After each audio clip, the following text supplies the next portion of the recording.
Sebuah perasaan tidak enak menyelinap di hati saya ketika istri menutup ponselnya tiba-tiba di kejauhan saat saya menjawab pertanyaannya.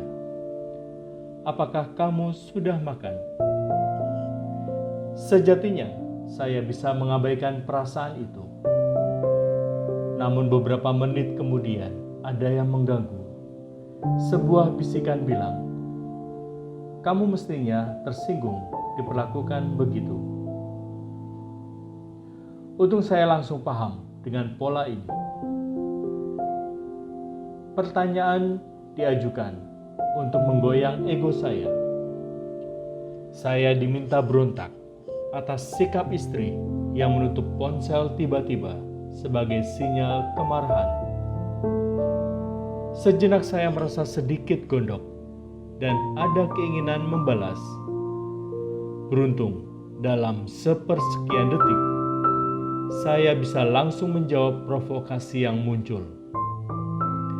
Dengan tegas, saya bilang pada si ego, ya, saya memang layak diperlakukan seperti itu. Kamu mau apa? Sontak, ego langsung ciut dan berlalu. Hati pun kembali tenang. Semua berjalan singkat dalam hitungan detik. Namun saya tergelitik dengan perasaan saya ini. Dalam hati saya bertanya, kenapa saya mesti sakit hati kalau saya sendiri yang memulainya? Sejenak saya coba menyadari respon saya terhadap telepon istri itu. Ceritanya hari itu, istri saya wawancara dengan seorang pelaut yang sekaligus mengundangnya buka puasa. Namun rupanya saat ditawari makan di waktu buka, dia tidak makan besar. Hanya makan kecil karena teman-teman yang lain tidak makan. Padahal sejak siang belum makan. Saat pulang, perutnya berontak. Dia pun menelepon saya, hendak membeli makan. Saya pun heran, kok bisa lapar? Padahal katanya diundang buka puasa. Saya bertanya, dan dia pun menjawab, teman-teman gak pesan makan besar, karena bisanya pas buka hanya makan kecil. Makan besarnya nanti. Jadi, karena tidak ada yang pesan makan besar, maka dia memutuskan tidak pesan. Dan saya pun menjawab, kenapa tidak pesan saja? Gak masalah toh.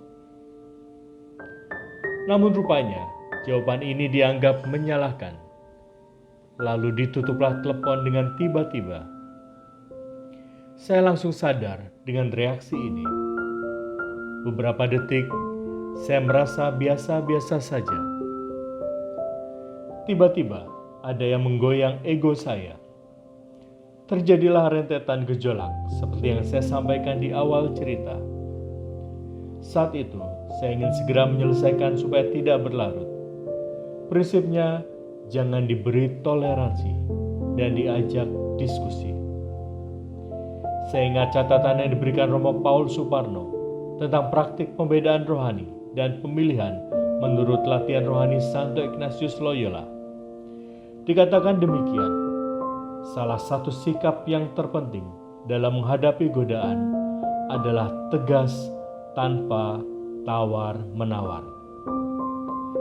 Sekali kita sadar bahwa kita digoda, kita harus terus menghentikan gagasan atau tindakan itu. Kita harus berani berkata tidak terhadap godaan. Kita jangan bermain-main dengan roh jahat, karena akan kalah. Lihat saja pengalaman Adam dan Hawa yang mencoba menanggapi setan sejenak, dan akhirnya mereka kalah, kata Romo Paul. Esoknya saya mengkonfirmasi, apakah memang istri saya marah? Ternyata benar. Saya sampaikan permintaan maaf dan bilang, semoga ke depan lebih berhati-hati dalam berbicara. Saya menimbang-nimbang pengalaman ini, lalu saya bersyukur atas rahmat Tuhan, yakni bisa mengampuni diri sendiri maupun istri. Rahmat itu pula yang memampukan saya dengan mudah minta maaf. Terus terang, tanpa rahmat ini, saya sering kesulitan minta maaf meski persoalan kecil sekalipun. Rahmat Tuhan ini saya sadari sebagai tanda kehadiran Tuhan. Puji Tuhan, Dia tidak pernah meninggalkan kita dalam berbagai situasi. Apalagi si penggoda selalu berkeliling seperti singa yang mengaum terus-menerus. Sadarlah dan berjaga-jagalah. Lawanmu, si iblis, berjalan keliling sama seperti singa yang mengaum-ngaum dan mencari orang yang dapat ditelannya. Begitulah kata Santo Petrus.